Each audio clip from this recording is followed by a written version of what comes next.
Hello and a very warm welcome to Meghan and Harry News YouTube channel. Hi, I'm Alex. I hope you're doing good. Hope your day is a positive one. We have some news here about future Netflix productions. I would love to see a follow-up or documentary from Meghan and Harry, maybe a follow-up episode or two that would cover the aftermath of the release of the documentary and the book. That would be interesting to see them talking about that. Maybe they will. Yes, a couple of extra bonus episodes that react to the media bombardment of negative nonsense following the documentary and book release. That's an idea I'm putting out there for Netflix to approach them about. But here we see that the idea of a follow-up episode or two isn't on the cards. It says here, Harry and Meghan's next move, rom-coms and feel-good entertainment. Duke and Duchess are moving away from content about themselves and towards fun television for their next Netflix ventures. Their Netflix documentary series was billed as their love story, and they have rarely missed an opportunity to gush about their romance. Now, the Duke and Duchess of Sussex plan to harness their own experiences as star-crossed lovers to make rom-coms. The couple, who signed a multi-year deal with Netflix in 2020, are moving away from content about themselves and have several fun television series in the pipeline, The Telegraph understands. Now, I'm all for entertaining, uplifting shows, but what happened to the animation show that they were making? Didn't it get cancelled, and it was cancelled before it was finished or released? I'm all for them making shows, but I feel that Netflix seem to be only really interested in producing content that features them. Maybe I'm wrong, but that's just the gist I'm getting from it, especially after they cancelled a show they were making and that didn't feature them. It continues, there will be more of a heavy focus on fictional scripted content, a source said. It will be rom-coms, feel-good and light-hearted programs.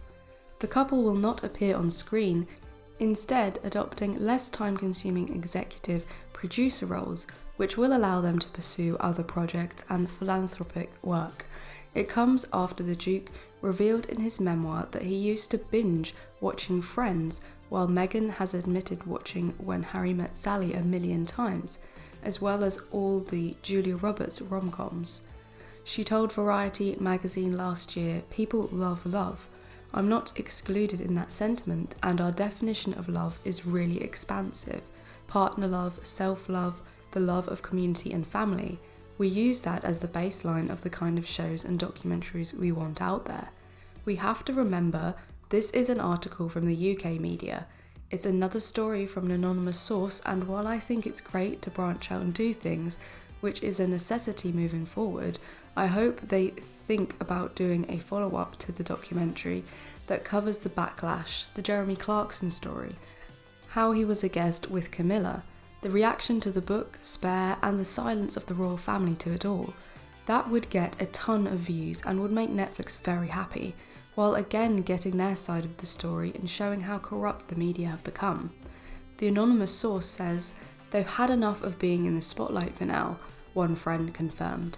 "It was a difficult few weeks in many ways and they want to take a step back.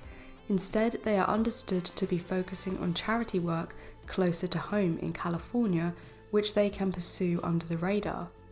Well, it's understandable, it's a lot of attention focused on you in a short space of time, but then the media never seems to stop with their agenda, and in some ways the documentary and the book has really opened up a lot of people's eyes as to how the media work, especially with the royal family and how stories are leaked and manufactured or twisted in order to promote members of the firm while diminishing the characters of others, most notably and obviously diminishing the popularity of Meghan and Harry.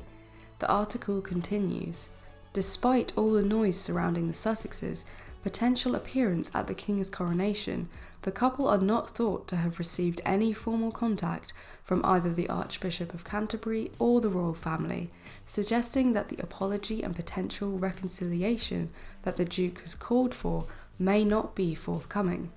No, I cannot imagine there will be any apology forthcoming. They don't seem to know the meaning or taking responsibility for themselves or acknowledging regret. They are too egotistical and uptight and obsessed with their public image. It continues, "Both Buckingham Palace and Kensington Palace refuse to acknowledge any of the couple's recent claims, a strategy which some believe may make it difficult to move forward, even privately. The refusal to make a comment or even acknowledge the claims in the book and documentary is very simply explained. They are guilty of all charges, and their strategy is to avoid it, is to say nothing and pretend it's not there. There is talk of a King Charles interview forthcoming with the BBC, but we can confidently predict that that will be a PR exercise with cherry-picked questions and worked out answers ready for the cameras to roll. Please leave your opinion below, and I'll see you in the next video.